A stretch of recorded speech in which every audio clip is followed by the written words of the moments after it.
বিগত কয়েক দশক ধরে মহাকাশে অভিযান চালাচ্ছে পৃথিবীর বিভিন্ন দেশ। সেই দৌড়ে রয়েছে যুক্তরাষ্ট্র, চীন, রাশিয়ার মতো দেশগুলো। এসব অভিযানে বেশ কয়েকবার দুর্ঘটনার মুখে পড়েছে মহাকাশযানগুলো। বেশিরভাগ ক্ষেত্রে মৃত্যু হয়েছে নভোচারীদের। যেমন 7 নভোচারীকে নিয়ে পাড়ি দিয়েছিল যুক্তরাষ্ট্রের মহাকাশযান কলম্বিয়া।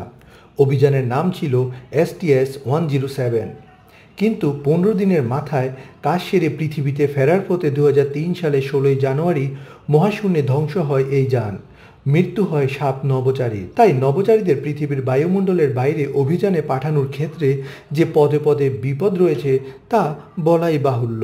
60 বছর আগে মহাজাগতিক অনুসন্ধান শুরু হওয়ার পর থেকে এখনো পর্যন্ত 20 জন নভোচারীর মৃত্যু হয়েছে, যার মধ্যে 1986 এবং 2003 সালে নাসার পাঠানো মহাকাশযান দুর্ঘটনায় নিহত হয়েছে মোট 14 জন। অ্যাপোলো 1 লঞ্চ প্যাডে আগুন লেগেও 3 নভোচারীর মৃত্যু হয়।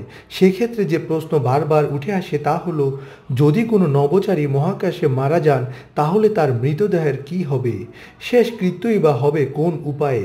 নাসার প্রোটোকল অনুযায়ী যদি কোনো নভোচারী পৃথিবীর নিম্নকক্ষে মারা যান, অর্থাৎ আন্তর্জাতিক মহাকাশ কেন্দ্রের আশেপাশে মারা যান, তাহলে তার সঙ্গীরা কয়েক ঘন্টার মধ্যেই একটি ক্যাপসুলে সেই মরদেহ পৃথিবীতে পাঠিয়ে দিতে পারবেন। যদি কোনো নভোচারী চাঁদে মারা যান, তাহলে মাসখানেকের মধ্যে বাকি নভোচারী তার মরদেহ পৃথিবীতে ফিরিয়ে আনতে পারেন।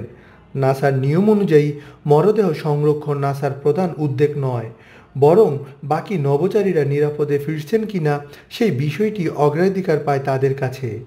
অন্যদিকে 480 কোটি কিলোমিটার দূরত্ব অতিক্রম করে যদি কোনো নভোচারী মঙ্গল গ্রহ অভিযানে মারা যান, তাহলে তাকে সঙ্গে সঙ্গে পৃথিবীতে ফিরিয়ে আনা সম্ভব হবে না। নাসার নিয়ম অনুযায়ী সেই মরদেহ ফিরবে তখনই যখন দলের বাকি সদস্যরা পৃথিবীতে ফিরবেন।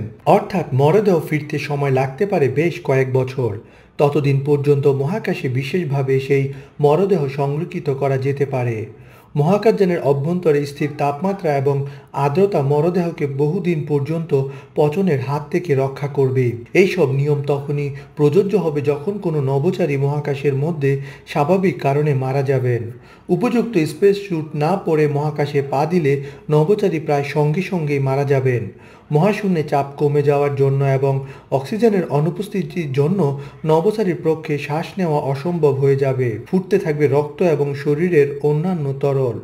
কোনো নভোচারী যদি স্পেস স্যুট ছাড়াই চাঁদে বা মঙ্গলে পা দেন, সেক্ষেত্রেও একই পরিণতি হবে তার। চাঁদে প্রায় কোনো বাতাস নেই, যা আছে তাও খুব সামান্য পরিমাণ।